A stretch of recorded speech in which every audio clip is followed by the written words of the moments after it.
watch it after the fact. We do ask that you keep your microphone muted. We will take questions and answers, in particular during the at the conclusion of the key three presentation or discussions. We ask that you do that through the chat function, and we'll call on you. With a bunch of us on here, we don't want it to get too disorderly and have it take us too much time. We have an awful lot to cover tonight in 90 minutes, so we want to try to keep on schedule.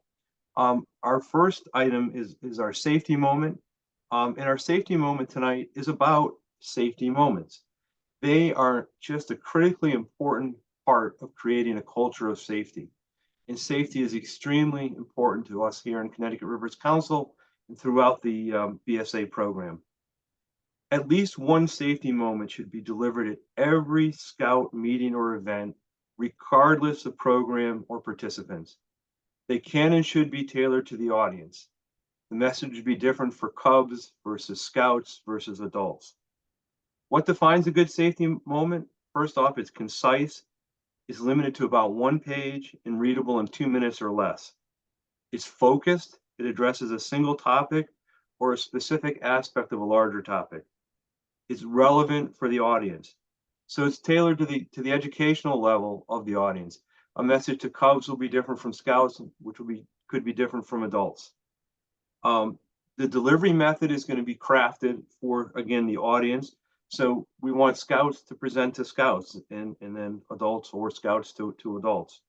And the topics will differ based on the audience. For instance, with an adult audience, there might be discussion of distracted driving and driving while fatigued, and winter driving, preparation for it. Structure includes an opening statement, core information, a brief wrap-up, and at least one follow-up resource.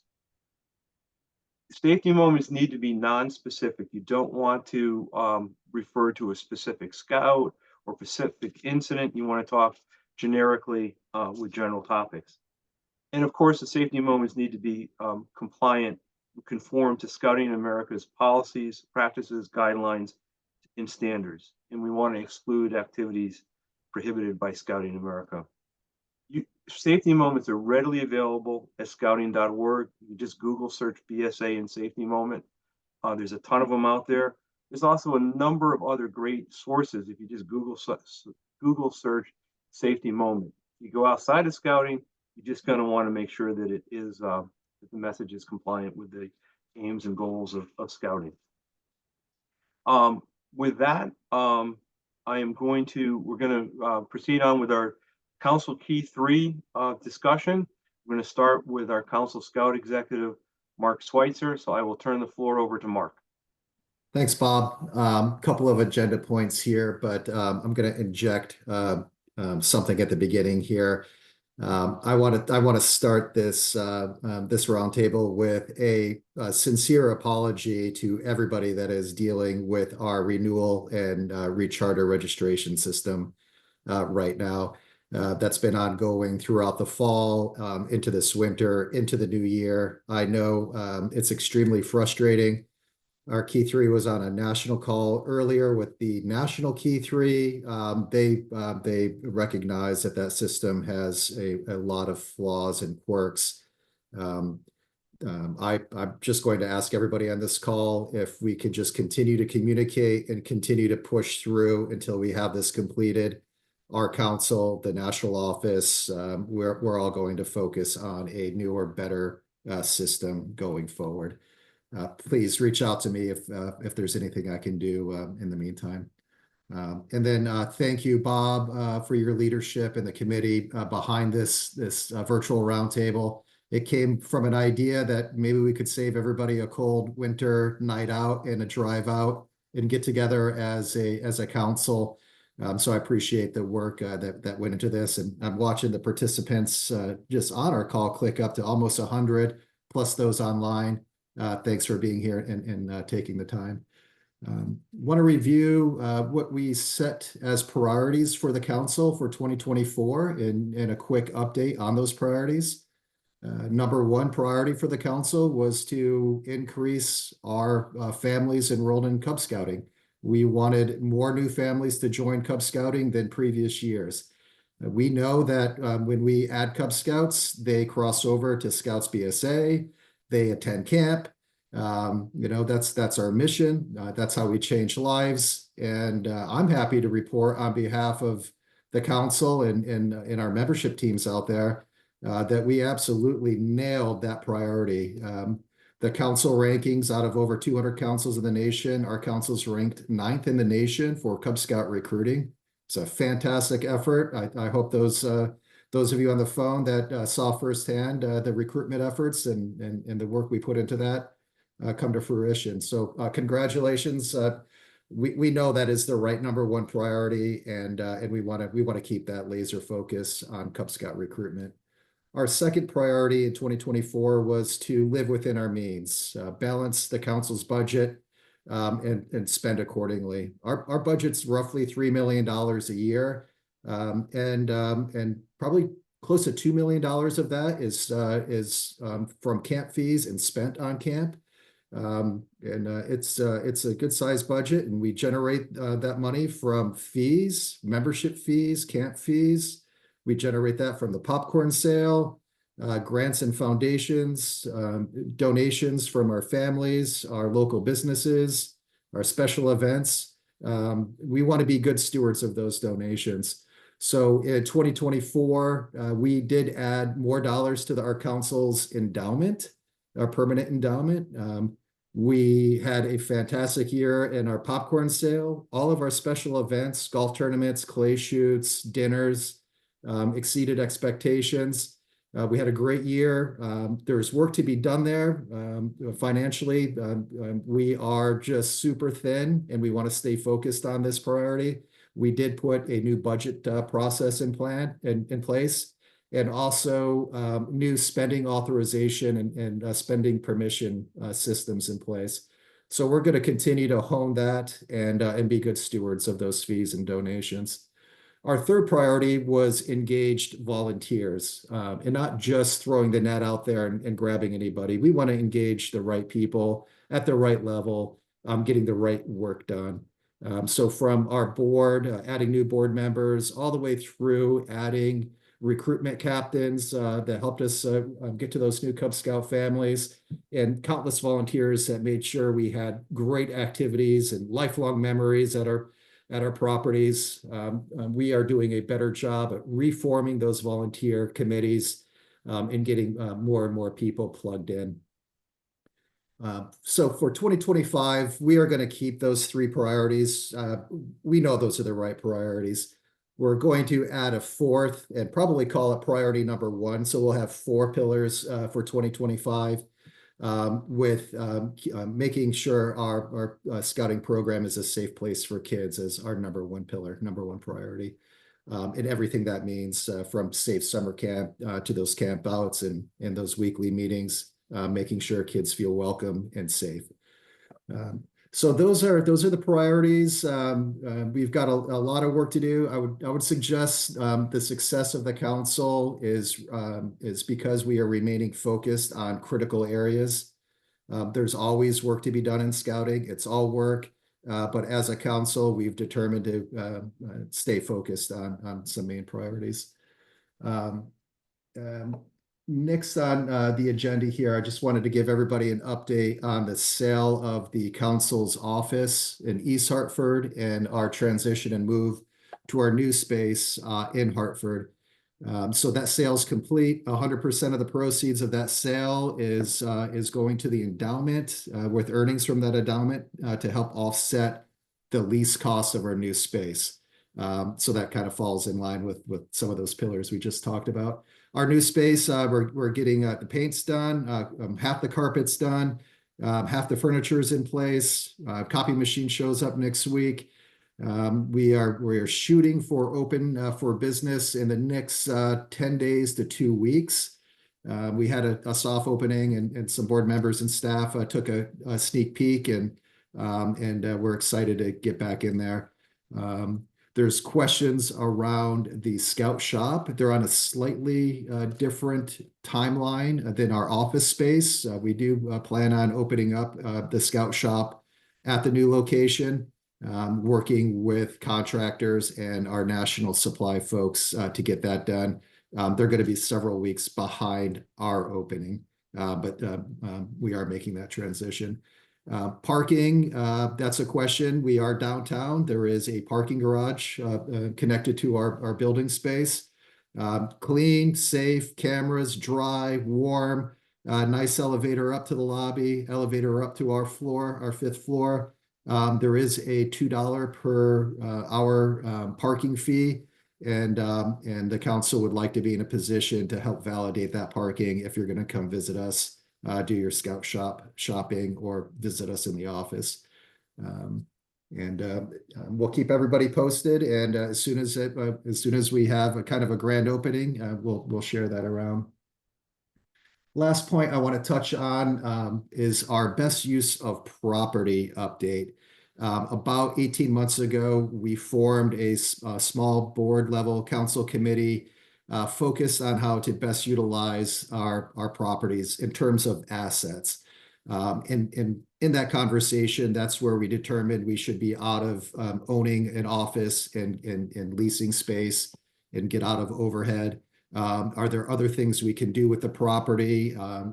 Solar, battery storage, easements, carbon credits. Are there parcels, pieces of the property that are underutilized and we can section off and sell? Just a whole range of ideas on how to best leverage our properties. The board and I, we've said it time and time again, but it's worth saying over and over again. Our council is not interested in selling our camp properties. A lot of councils around us, out of necessity, were forced to do so. We are avoiding that. We do not want to do that. But we are open to outside group rentals. We're open to a lot of creative ideas on how to best leverage these properties. We have a few open projects left for that committee, and then we'd like to close that down and move on. Just a quick update there.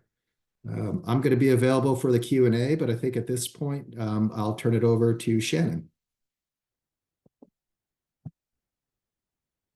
Hi, everyone. Thanks. I'm happy to be here tonight. I'm Shannon Smith. I'm the council board president.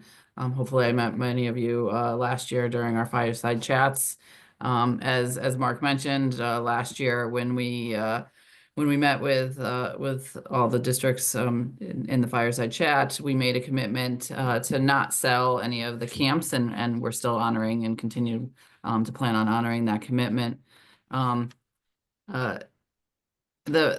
The payment that we made last year to National has really impacted how much we can realistically support from a program standpoint. In fact, the National Key 3 meeting that Mark mentioned really discussed that all of the councils across the country are really having some difficult times after being required to make bankruptcy payments. And as you may recall, ours was about $4 million. So what that means is we have about $4 million less in endowment each year. Each year that $4 million provided us with about $250,000 of income to support our operations. So it was pretty significant. And we all know we have some fabulous and beautiful camps, and we want to make sure that we're really utilizing our properties in the best possible way, which is one of the reasons why, as Mark mentioned, that the board established a best use of property committee who's been meeting regularly. And I think a lot of that has helped. A lot of the things that Mark mentioned, cell phone towers, solar, a battery, et cetera, has helped us to be able to balance our budget for the first time in many years.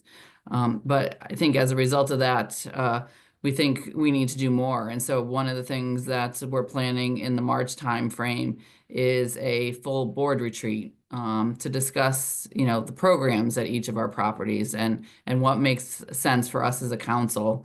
And ultimately, we're hoping to formalize really a long-term strategy on how we can truly use have the best use of our properties and what those programs look like. So so you can hear more. You'll be hearing more about that after our March timeframe of having that full board retreat.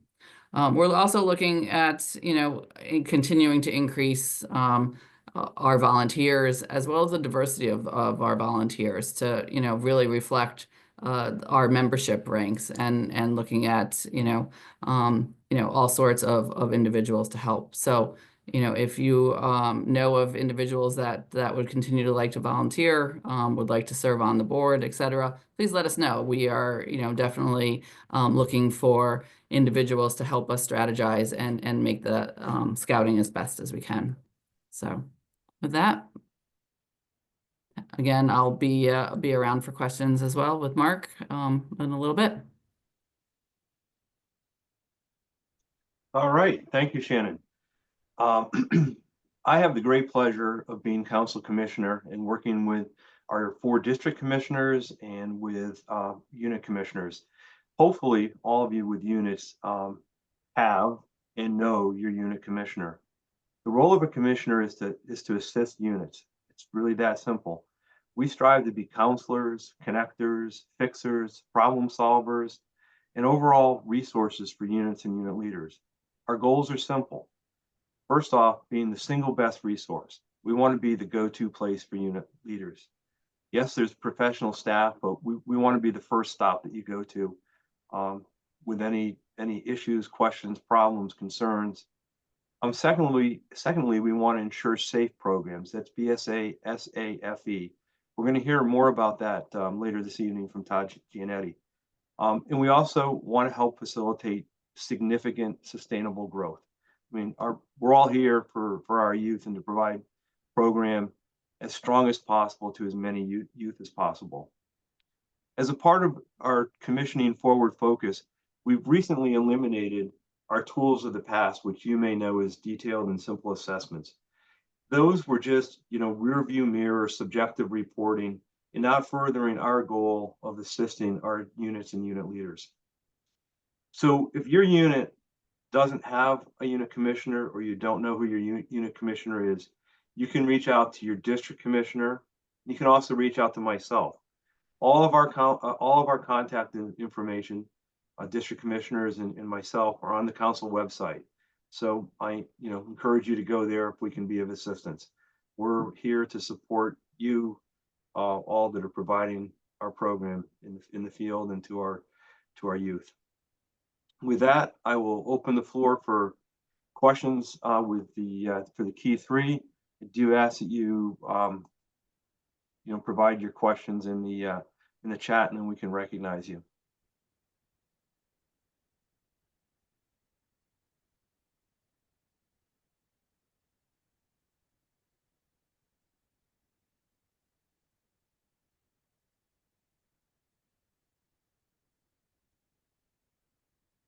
Can free up some agenda time for you, Bob. Yeah, really.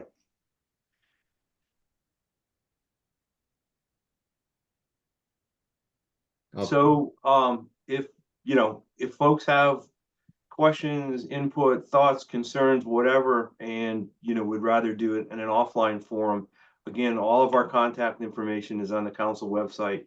Mark's, my own, Shannon's, the district chairs and the district commissioners. So never ever hesitate to reach out to us. Bob, I'll just say thank you, everyone, and I've been saying this lately when I speak in front of groups. Not just thank you for everything that we see you do. Sincerely, thank you for everything that goes on out there that we don't see. There's just a ton of volunteerism, making sure our families are connected through scouting and impacting these kids. And we truly appreciate that. Thank you. I do see we have some questions in the chat. I'll recognize Norm Noel first. He's got a question about any thoughts on a capital campaign for the endowment. And I'm relatively sure that Mark has something he can mention on that front. Yeah, so we know that if we could plug in that $4 million, $250,000 a year in interest would go a very long way to support our properties and our programs and staffing and just all of those things. That would be extremely impactful. So we are focused on that. The sale of the building I mentioned is endowed. We've had some other significant major gifts that we've added to the endowment. We're pushing about $2 million in commitments for the endowment. We had an endowment gift that was specific with the interest going to camp scholarships for camp staff. We had a $200,000 commitment with the proceeds specific to support Camp Warcomen. So we are out there talking to folks, and you'll hear a little bit about our Camp for All campaign, which provides a whole menu of options for donors from $50 up to $1 million donations.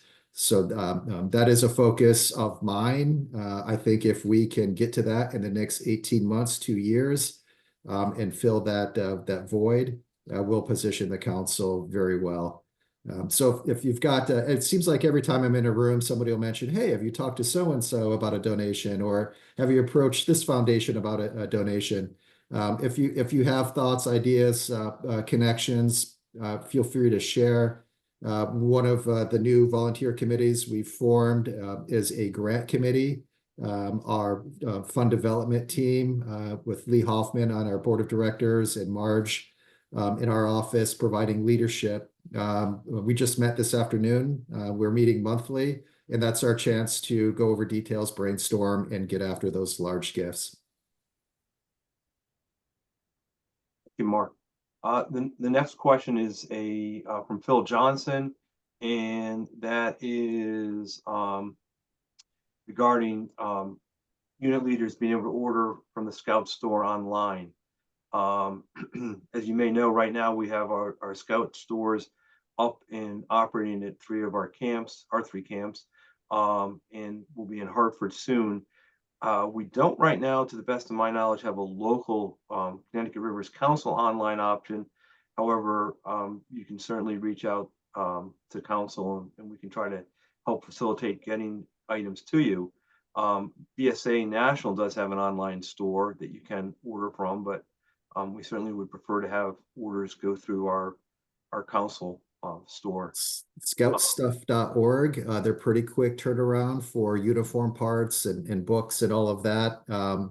Our council actually does profit from those national online orders.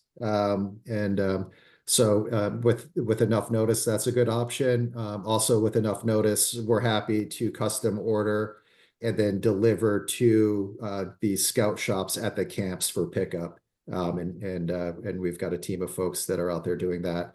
It's not super timely, so if you wait until Thursday evening for a Court of Honor on Saturday, that's probably not going to work out for you. But with a little bit of notice, we can take care of those orders. Thank you, Mark. Next comment is from Paul McLean about Scout Book. Paul, I don't know the specifics on Scout Book, but I will say on the Key 3 call that Mark Shannon and myself were on today, there was discussion of some of the technology issues that BSA National has faced recently. And now that they're getting back on their feet again, post-bankruptcy, it is something that they've identified. Mark shared with us earlier about the registration system, and they've got some enhancements coming there. And I'm sure the same is for Scout Book. It was an encouraging meeting today in that they are back in the mode of slowly but surely restaffing and recognizing that they need to replace many of the positions that weren't eliminated during the bankruptcy. Anyone from, Mark, or anyone from staff, anything to add on that? Thank you, but I think you hit the nail on the head. It's we are equally frustrated with information systems. It does feel like we're a decade behind, and that's probably being generous. So there is a national focus on spending dollars on those systems. it is the number one negative feedback that our members here have and nationwide.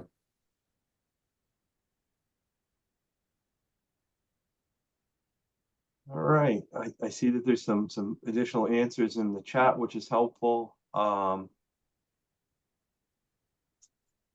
Any other questions or comments? And I will just, reiterate what Mark said, that it was a very positive call today. And, there's huge bright light at the end, we're at the end of the tunnel. There's a huge bright light in front of us and some exciting things are happening. We've got some really good leadership of the National Key Three. And they get it and they're moving us in the right direction. All right. We will now move on to our program update. So we're going to have the program area provide some updates. First will be Todd Gianetti with some safety comments. Good evening, everyone. Can you all hear me? Yes. Excellent. So as Mark spoke about just moments ago, safety is one of the top priorities of the council.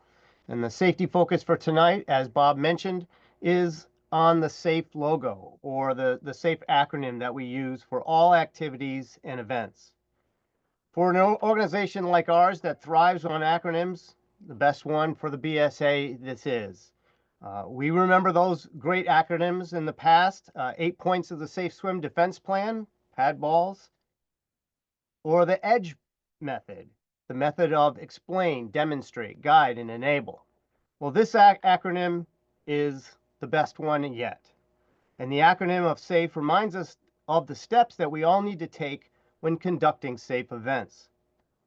You can all read the details about this. I'm not going to belabor you by reading each of these slides, but supervision is S, and that is for adults who are responsible, qualified, trained, experienced, skilled, and engaged adults. Engaged is a very important part of what we do here in Scouting. The A is on assessment. We must assess the plan for each activity. It can start with a guide to safe scouting, whether travel, age-appropriate activities, or even some of the elements are some of the great elements of this particular point. The F in SAFE is on fitness and skill. Health forms is a number one part of this, but skill for the activity is another big part. At the National Jamboree, some of the greatest injuries, the greatest number of injuries that we found were those boys who are trying to ride a bike. And so we cannot take for granted that everyone has these skills in their back pocket. So look at each scout and determine if that activity is appropriate for them and for their age level and for the risk factors that they're following. And finally, the E. The E is on equipment and environment. Be sure that clothing is appropriate for the expected temperatures for the activity, the right shoes, the right sized equipment, and it's all in good repair and usable and ready to go. An important point is to adjust the activity for the changing conditions, or at the end, if safety cannot be maintained, it should be canceled. So tonight we're also going to further focus on one of the safety moments that was talked about. It's one that we've presented before many times, and it is on incident reporting. Incident reporting is very important. It strengthens the Scouting America safety culture, benefiting everyone that is involved. It raises awareness of potential risks, prompting swift preventive actions. Additionally, it drives improvement by highlighting systematic issues and refining policies for higher risk activities. This cycle of awareness and enhancement ensures a safer and better scouting experience for all. Now, there are 3 types of incidents that we look at. There are near-miss activity events, general liability incidents, and youth protection or membership infraction incidents. Now, just real quick, a near miss is an incident that didn't result in an injury or damage by definition, but it had the potential to do so. And in the safety world, we can get about 10,000 of these before we actually get an actual incident, a reportable incident, an incident with injury. So these are things that happen every day, and we need to record them. And the only way because that's the way that we improve our activities, is by finding these accidents that didn't happen before an actual accident does happen.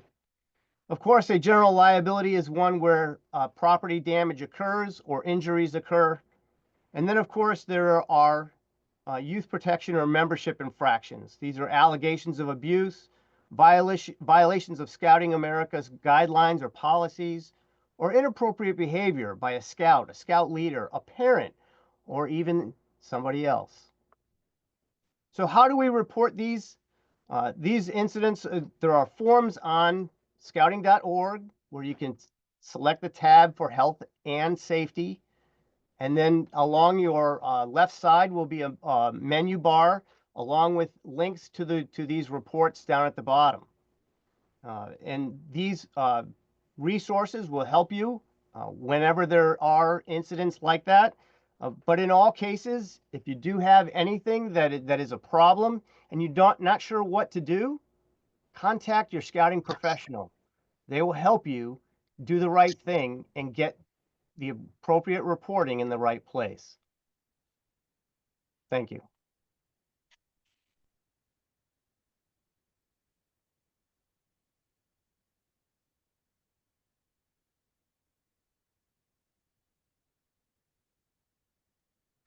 Sorry about that. Took me a moment to unmute. Next up is Mike Ruddy, our council activities chair, that is going to share some exciting upcoming events with us. Mike? Thank you, Bob. Yes, good evening, everyone. Just some updates on some upcoming activities for the council. So we had 4 great Klondikes over the last couple weekends. We had over 800 scouts and scouters there at the camps enjoying Klondikes over the last 2 weekends, and really appreciate all the units that attended and the folks that ran those events. Well done. Thank you to all. We have many great activities coming up at our camps also over the next couple of weeks. Polar Cubs for Cubs. We have Polar Cubs, Cub Blizzard, and Yeti Olympics over the next several weekends with hundreds of Cub Scouts attending also. So we have a lot of great programming coming up. Something a little bit more long range that we're just getting into the planning stages is the 2026 National Jamboree for Scouts BSA, which is going to be July 22nd to the 31st, 2026 at the Summit Bechtel Reserve in West Virginia. Connecticut Rivers Council will be sending a boy troop and a girl troop down. Limited use spots because we're probably going to only have those 2 troops, so please sign up early. Youth must be between the ages of 12 and 17, and we're looking at a cost of $2,950 per person. That includes jamboree fees, transportation, meals, and some other peripheral stuff. So we're also most importantly is we're looking for adult leaders to lead our council contingents for the jamboree. So any adult leaders over the age of 21 are encouraged to apply. We will have an application process coming out very shortly. Sean Fogel will be pushing that out to everyone. Sean's the staff advisor for the jamboree, and the deadline for the application for leaders is March 31st. Coming up this fall, we're going to have another Scout show. October 24th to the 26th is our scheduled date. Locations being finalized. Hope to have that announced by the end of February. We're just finalizing some locations and see where we can have that. We are looking for people to be on the planning committee. If you're interested in helping out, please contact me. I will put my contact info in the chat and let me know if you'd like to be on the committee. Definitely, many hands make light work. It's a big task, and oh, Alex already did it. There's my email right in the contact. Thank you, Alex. All right. Then a couple other things to wrap up here. The 2025 Merit Badge Madness is being held April 5th at Xavier High School in Middletown. Still many openings for many Merit Badge opportunities for our scouts. Please visit the council website to register. And if you have any questions, contact me. And then one last plug for University of Scouting, big training opportunity on March 8th. Is at Xavier High School, and Dave, our provost for it, just put out some information in there. So this is a joint effort with Connecticut Yankee Council, many courses, many great opportunities, and Dave's been working on this, and great opportunities. So if you have any questions about activities or anything like that, please contact me. You can pop it in the chat, or my email is in there also. Thank you very much. Have a great evening. Thanks, Bob. Thank you, Mike. Next up is Dan Albert, who's going to provide a camping update for us.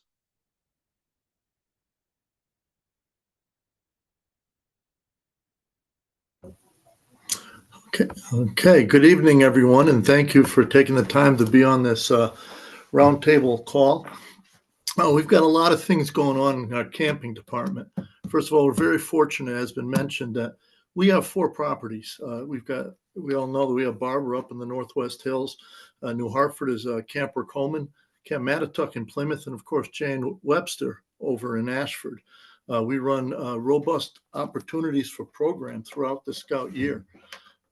As Mike had mentioned, we have a lot of weekend activities happening, everything from Polar Cubs, Cub Blizzard, Klondike Derbies, Covered Wagon. There's a Maple Festival at Jane Webster. We have fishing derbies.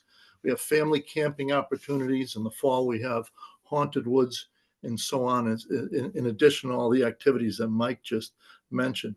In addition to that, we have short-term camping, such as cabin and campsite rental opportunities. Our cabins, most of them are heated with propanes. Other ones have a wood-burning stove. It's a great opportunity for a unit to get out there, or a group of units to go out and spend some time in the outdoors. Our summer camp programs, which are so important. Baden Powell mentioned how a scout can get more out of a single week at scout camp than they may get out of an entire year of meeting just in their meeting place. And our summer camp programs are very robust as well. We have day camp opportunities for our Cub Scouts. We have 12 weeks in 3 locations throughout the state that are available. We have resident or overnight sleepaway camp opportunities as well. We have 6 weeks available throughout the council, in addition to some half-week programs if you want to start off and do maybe a shorter program. These camps are so critical to the progression of a scout through our program, and it's an opportunity for not only for the scouts and their units to get together, but their leaders and their families as well, and to really start them off on the road of a great lifetime of learning about everything from outdoor skills to leadership, which is so sorely needed in today's society.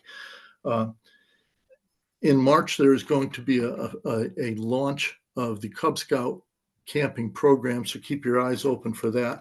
I encourage you to visit our website, ctscouting.org. Go to the camping section there, and you'll have a lot of things laid out before you, describing all of our programs and what's open, what the prices are, and what we've got going on, in addition to opportunities for financial assistance for those scouts. We don't think that any scout should miss out at an opportunity at summer camp because they can't afford it.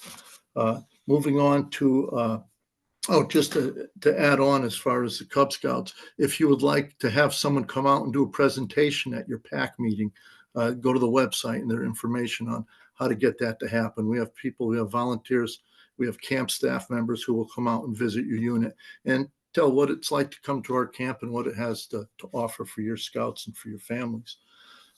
Moving on to Scouts BSA, they had their program, summer camp program, launch in January, and that video was available on the website in the camping department as well. I encourage anybody who had missed that to go check that out and see what's available. We are offering 12 weeks of Scouts BSA summer camp in our properties at J.N. Webster and at Camp Mattatuck, in addition to a multitude of specialty programs, everything from National Youth Leadership training to scuba training, and a lot of other opportunities happening at all of our properties. Camper Coleman offers many unique opportunities to attend camp and design your own program and take advantage of some of the skills that we have available there. There's also national high adventure bases. We have them all up through the country. There's the Florida Sea Base, Northern Tier in Minnesota, the Summit Bechtel Reserve, which is in the Cumberland Gap in western West Virginia, and of course, Philmont Scout Ranch. And all these programs take a lot of planning. So if you're a Scouts BSA unit that has younger scouts, take a look at this, because it takes a couple of years to put together a program. They're booking now for the summer of 2026. And I will say that a lot of these programs do sell out. So I encourage any units that are interested to take advantage of those opportunities as the mountaintop experience during your Scouts career. I also want to mention that all of our summer camp programs are not only accredited by Scouting America through something called the National Camp Accreditation Program. We're also licensed by the State of Connecticut Office of Early Childhood and are regularly inspected by the local and regional health departments. So we run good programs that are very safe and very well staffed. As I mentioned earlier, there are campership opportunities, and I know will be spoken more of later in this meeting, but there's a new program out that we want to make sure that all Scouts have the opportunity to attend camp. Well, there's also an opportunity for those of us who are volunteers or parents or even business owners or leaders to help send those Scouts to camp, and that'll something called Camp for All that will be spoken of. So again, I encourage you all to look into the opportunities that we have. There is nothing like a summer camp experience. It's what hooked me into this program as a very young Scout, and I think that if you come to our camps this summer, you'll be very happy. So thank you all for your attention. Thank you very much, Dan. Dan made reference to Camp for All, and next up on our agenda is Lee Hoffman, who is going to talk to us about Camp for All. Lee? Thanks, Bob. So Camp for All isn't really anything new in terms of what it is that we do for our kids. We've always had the ethos at the Connecticut Rivers Council that we're going to make sure that the kids can go camping and that any kid who wants to be a Scout can be a Scout. The catch is that we haven't done it in quite as organized a fashion before. And so that's where Camp for All comes in. What we did last year was we helped 166 kids to the tune of $56,000. And that's fantastic. And, we should all feel proud about that. But we serve 17,000 youth overall in 127 towns in the Connecticut Rivers Council. So we know we can do better, hence Camp for All. And we even, thanks to Christine, have some fantastic new materials to talk about this program and to have it out in the community. The idea behind the program is that nobody, and I mean nobody, should be denied entrance to scouting due to cost, and no Scout should be denied a summer camp experience due to cost. The money that we're going to raise through Camp for All is going to go directly to our 3 camp programs at Waukeman, Mattituck, and J.N. Webster. We've set an ambitious goal this year of $45,000. We're trying something new, so we wanted to be ambitious, but we didn't want to overextend ourselves. But frankly, we've only had a soft opening so far, and the response has been tremendous. So we've received 1/5 of our stated goal of $45,000, thanks to a very generous donation from American Eagle Federal Credit Union. They donated $9,443 towards our $45,000 goal, and that was a fantastic boost. As I got ready to go to this meeting, I took a look at the Camp for All page, and the Camp for All page is now in your comments. Christine put it in there. And when I was done prepping for the meeting, we were just shy of $20,000. We were at $19,735 for our soft opening. And that's fantastic. But frankly, I think that we wind up setting the goal a little low. If this is what we're doing in the soft opening, I think we can do better. Now that we've formally opened up Scouts for All and we're letting everybody know about it, I think we're going to do even better. Frankly, the business community is reacting well to this. Everybody understands sending a kid to camp They may not understand what we do. They may not know what a Vigil Honor member is or what an Akela is, but they certainly know that getting a kid to camp has tremendous benefits. And if I'm right and we overextend ourselves and we have more money than our primary goal for camperships, I know that some folks are concerned that this is going to be something akin to Friends of Scouting, but in a different disguise, and that's not the case. If you look at what we're doing, the funds are going to go to the camps. If by some chance we have more money than we have camperships, that's okay. As Mark said, our camps are half our budget. And frankly, if you've been to our camps, you know they could all use all the help they can get. So the remainder can go to camp supplies, camp equipment, facility upgrades, or program enhancements. That's where it's going to go. It's not going to go to the salaries at 50 State House Square. It's going to go to the camp and to the kids who are running the camp programs and those people, and to the kids who are enjoying the camp programs. In short, if you can't tell, I'm exceedingly excited about the program, and we're thrilled about where this is headed. I left my contact information, both cell phone and email, in the chats. So they're not going to allow a lawyer to answer questions. They're too smart for that. But if you call me on the side or drop me an email, I'll be able to answer those questions. Bob, thanks for giving me a couple minutes to talk. Appreciate it. Thank you, Lee. Fantastic program. Looking forward to its success. Next up is Bill Shea, who's going to discuss some training with us. Thank you, Bob. Good evening, everyone. Bill Shea, the Council Training Committee Chairman. I have a few things I want to review with tonight. The first one I want to talk about is youth protection training. This is our most important adult training. The program is currently being revised. According to BSA National, the new version was supposed to be on the street by the fall of 2024. I have reached out to our territory training committee chair multiple times for an update. At this point, we haven't received any, and neither has he. Once the new training does come out, it will become an annual training requirement for all scouters and all adult leaders. But our current status for YPT is we're at 97.21%, which is 4,524 have a current YPT. 2.79%, 130, if you will, are expired. Most of that has occurred since the rechartering, but that also includes multiples. Some people who are scoutmasters or assistant scoutmasters and also merit badge counselors, they'll appear on that multiple times. Every adult leader receives notification when their YPT is about to expire. They're getting notifications at 90, 60, 30 days, and then once it's expired. Unfortunately, there's a lot of leadership who still don't do it, and not doing YPT does impact rechartering, as we saw over the last few months. Scoutmasters and committee chairs, take the opportunity to check your leaders. If they're not current, they shouldn't be participating in events, campouts, and et cetera. If you go to your my.scouting.org and your key 3, you can see who is current or not current with regards to YPT. If you need help, reach out to your district training chair, or you can reach out to me and we will assist. Next item I want to mention is hazardous weather training. It used to be able to take it in person, but not anymore. It's only available online. It is a mandatory requirement for all direct contact leaders, both at the troop and at the pack level. And it has been since April of 2020. It's required to be taken every 2 years. In early December, it started to be counted against leaders as trained or not trained.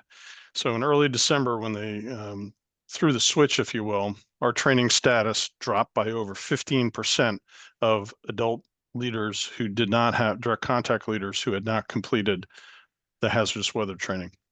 Since then, we've gone up about 5%. We're getting ready to send out a message to all scouters on this requirement, but as of right now, this does not affect any rechartering. So if you haven't done it, just take the opportunity to do it. I had to update mine. It doesn't take all that long, and it is very important. There are some upcoming training events across the council. It includes Baloo, Scoutmaster Fundamentals, and Introduction Outdoor Leadership Skills for Troops. The University of Scouting, you've heard a little bit about that. It's coming up on the 8th of March at Xavier High School. Dave Schultz is our provost. He's working really hard to make that event happen. We are doing it in conjunction with the Connecticut Yankee Council. As of tonight, we have 73 people signed up.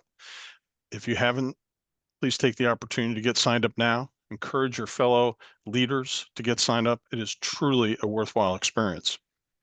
Later tonight, when we do the breakouts, you'll hear, for those who are in the Scout breakout, you'll hear more about NYLT, which is coming up in July and August. There is some updated training that's occurred recently. The fundamentals of training has been updated. Trainer's Edge has been updated. There's a strategic training plan that training chairs and committee are going to have to take.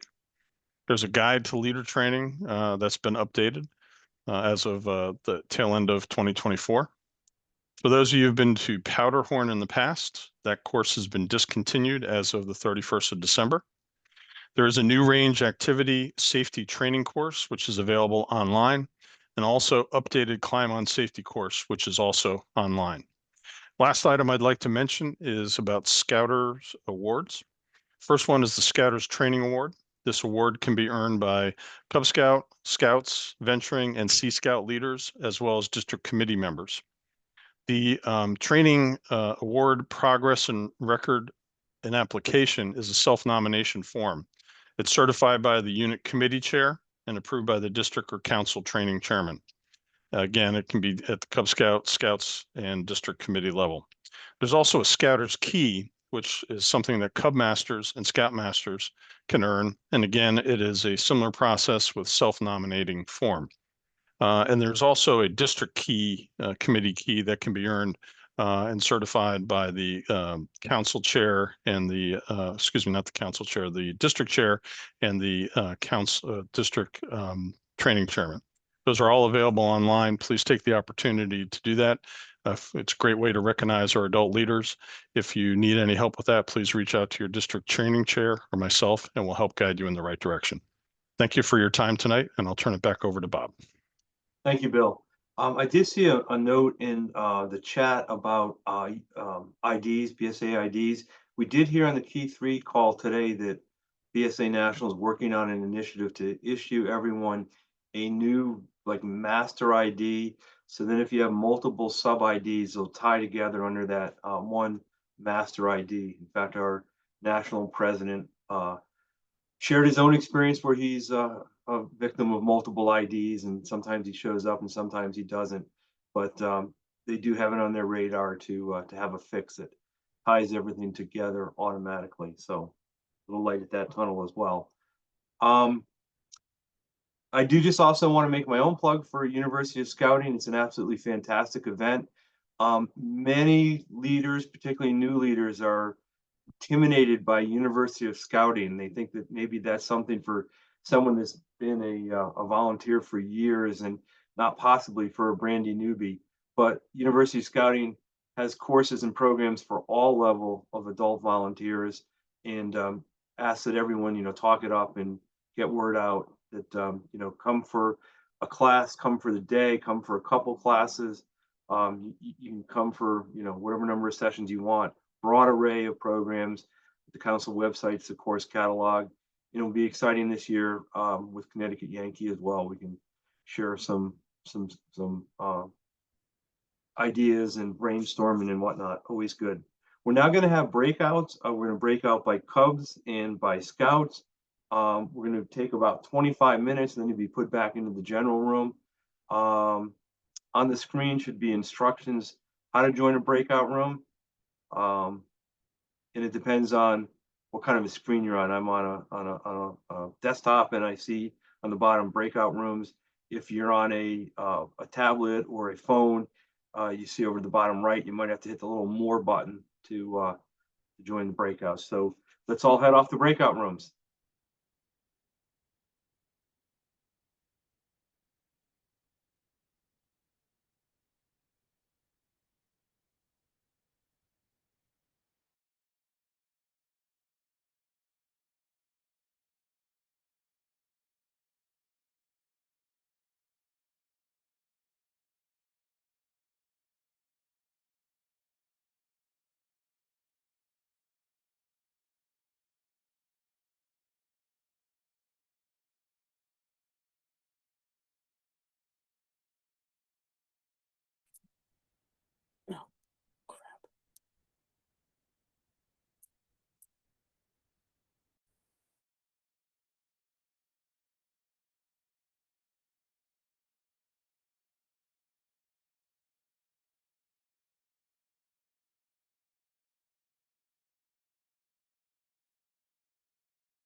thought about this council virtual roundtable.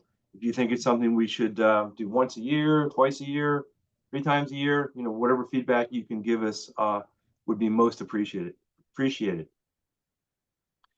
Two messages that I do want to be sure that we convey this evening are one, that all of us at the district and council level, both professional staff and all of us volunteers, are here to assist you, our unit leaders, in providing our program to youth. So don't hesitate to reach out to us. We're here to help you. And also that you're not constrained by geography. So for really everything except advancement, you're free to go to other districts if the timing or the fit is better. This includes events like camporees, Klondikes, Cub Blizzards, and other events, as well as roundtables and training. So if your district has roundtable on Tuesday night and you just can't make it, there's roundtables Monday, Wednesday, and Thursday also. So there's options out there for you. And also we encourage you to check out our council camps. Both of the breakout rooms had discussion about our camps, but we're just absolutely blessed in this council with vibrant, well-run camps that offer a variety of opportunities. So there's really something for everything. Try different things, try different camps. And lastly, but not least, I really want to thank everyone that helped this evening, make this evening happen.